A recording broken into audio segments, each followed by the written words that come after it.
Le rôle de l'allumage est d'amorcer la combustion du mélange air-essence à l'instant le plus favorable. La combustion transforme le mélange air-essence en énergie calorifique. L'augmentation de chaleur entraîne une élévation de pression dans la chambre de combustion. Cette élévation de pression provoque le déplacement du piston.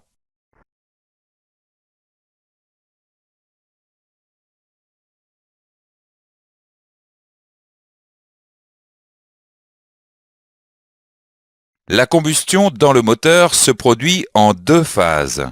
L'amorçage permet d'amener un point du mélange à une température suffisamment élevée pour amorcer l'inflammation. La propagation du front de flamme permet l'inflammation du mélange par couches successives. La combustion du mélange n'est pas immédiate.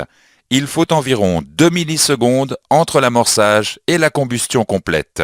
Ce temps de combustion a une conséquence sur l'allumage que nous allons voir. Cliquez sur la bougie pour amorcer la combustion au point mort haut.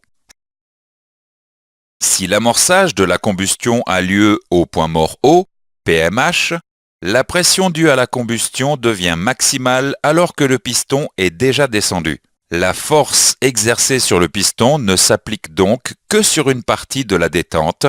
Le couple produit est faible. Cliquez sur la bougie pour amorcer la combustion avant le PMH. Si, par contre, l'allumage a lieu avant le PMH, la combustion sera complète au PMH. La pression due à la combustion sera maximale et s'appliquera durant toute la détente. Le couple produit sera plus important. Il est donc nécessaire d'amorcer la combustion avant la fin de la compression pour obtenir la plus grande efficacité. L'allumage avant le PMH s'appelle l'avance à l'allumage. Nous allons maintenant voir les défauts pouvant intervenir au niveau de la combustion.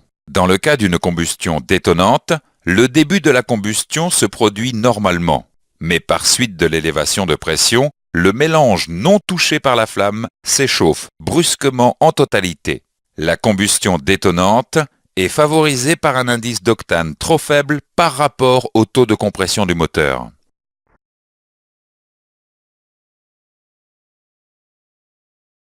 L'auto-allumage est l'inflammation spontanée du mélange avant l'apparition de l'étincelle. L'auto-allumage est dû à une compression excessive qui élève la température du mélange au-dessus du seuil d'inflammation spontanée.